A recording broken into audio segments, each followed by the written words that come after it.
Next on Worcester News Tonight, an early taste of summer is a welcome sign. A look at how some in central Massachusetts spent their day outside. Plus, construction on a new visitor center in Worcester is well underway. We have an update on its progress. Good evening and thank you for joining us. I'm Anna Botari. Today's warm weather being met with open arms in central Massachusetts. People took time out of their day to get outside and enjoy the summer-like temperatures. Our Cam Jandro joins us now live outside with more details. Cam? Anna, it was an absolutely beautiful day, and it is still pretty warm outside, with temperatures hovering right around the mid to low 70s. Earlier today, I caught up with a few people who were just glad to get outside and do a few outdoor activities like fishing. And actually, I just caught a fish. You did just catch a fish. Jay Martinez took advantage of Wednesday's weather by fishing in Auburn's Stoneville Pond. It was when our cameras showed up, he was able to hook a fish. Pretty exciting. I'm here with my best friend, Kevin. We're enjoying the day. Love it. Martinez was one of many to enjoy the warm temperatures after work. People filled Worcester's parks on a day which saw temperatures in the mid-80s. For college student Michaela Bunker, it's a nice bonus at the end of the semester. I'm just finishing up school, so it's very refreshing to have a nice day where we can go outside. It's very refreshing and revitalizing. It was a long winter, and so this weather is like giving me life right now.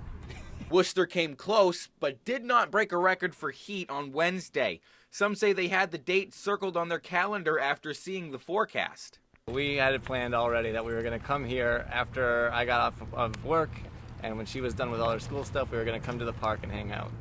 Thursday is expected to bring similar weather conditions. Hoping to catch some more fish, Martinez says he's relieved to finally have some warmth. I just take advantage of it when it's nice out. Seeing that this winter was pretty cold, this is the first hot day that we had in a couple months. Feels great. It feels great.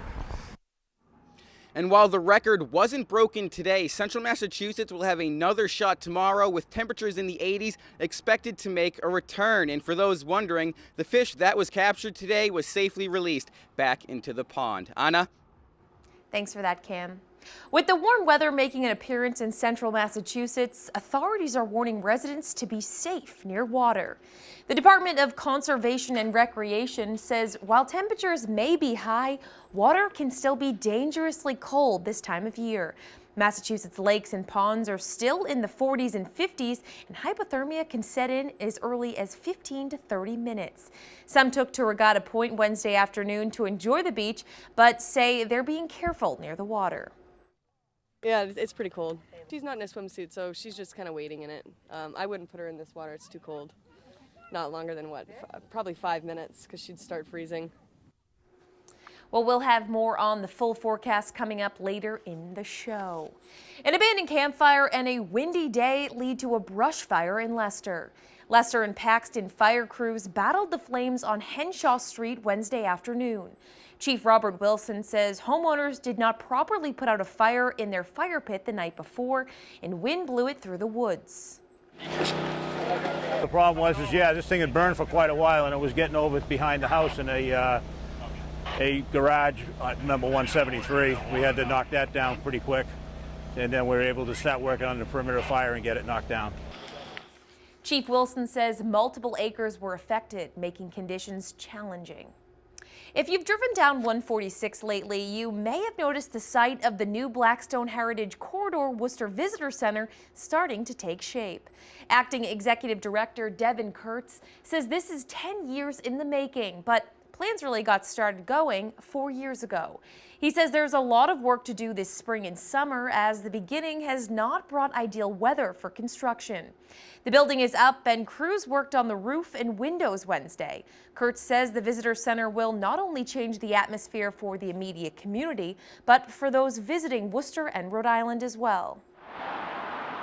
The entire job of the visitor center, though, is to bring people in, introduce them to the region, and then to tell them to go someplace else, whether it's the restaurants in the Canal District, or going to the Ecotarium or the Worcester Art Museum, or sending them down to Providence or to Slater Mill in Pawtucket. This is a regional visitor center. Kurtz says the exact opening has not been set yet, but says they hope to open late summer, fall. National Grid stopped by Girls Inc. this afternoon to discuss what it's like to be a woman in the STEM field. Girls Inc. invited members of their Eureka program to join in on the conversation. Eureka is a 5-year STEM-intensive program engaging and empowering girls in grades 8 through 12. Senior analyst from National Grid, Abigail Favral, spoke to the group today about her experience in the STEM field and voiced her support for the Girls Inc. program. I'm the mother of 2 daughters, and girls are the future, and STEM is the future, and I love the idea of a program that is supporting young women through that type of learning. Favral says she hopes to expand the partnership between National Grid and Girls Inc. and says hopefully it will lead to externships or giving girls opportunities at the Sustainable Hub in Worcester. Worcester Regional Airport celebrates JetBlue's 500,000 customers with a unique event Wednesday morning. Teams ran a relay 5K to mark the milestone. Our Chandler Walsh has the story. Dozens from various Worcester organizations hit the runway today to celebrate Worcester Regional Airport's milestone of 500,000 JetBlue passengers over the past few years. The airport says there's plenty to celebrate today and much more to come. Go! Runners take off down a taxiway for a 5K relay race at Worcester Regional Airport Wednesday. Runners, may the wind be at your back. Massport held the event to mark another milestone. Since 2013, the airport has had 500,000 passengers using 2 JetBlue flights a day. Airport Director Andy Davis says it won't be the last, with a 3rd JetBlue flight starting and an American Airlines flight in the fall. We should see a proportionate increase of those numbers and those milestones in the near future. The celebration comes on the eve of increased service with JetBlue's first flight to JFK. Area leaders say the airport is a success story and a crucial part of Worcester's economic development. Not too long ago, there were naysayers saying, shut the airport down, it will never work. This is a regional asset. It's an economic engine, produces millions of dollars of economic value to this area.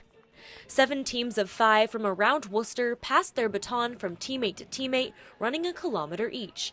It came down to a battle between the police and fire departments, with the police department taking home the win. Competition is very friendly, and get to find out a little bit more about the airport, get to meet some people, so a good time is had by all. When asked about their next goal, Massport says the best is yet to come. We're trying to find something to celebrate next year, and there's all kinds of good news coming down the pike with the Worcester Regional Airport growing. And again, the first JFK flights take off Thursday. American Airlines is coming in the fall, and Davis says stay tuned for more. At Worcester Regional Airport, Chandler Walsh, Worcester News Tonight.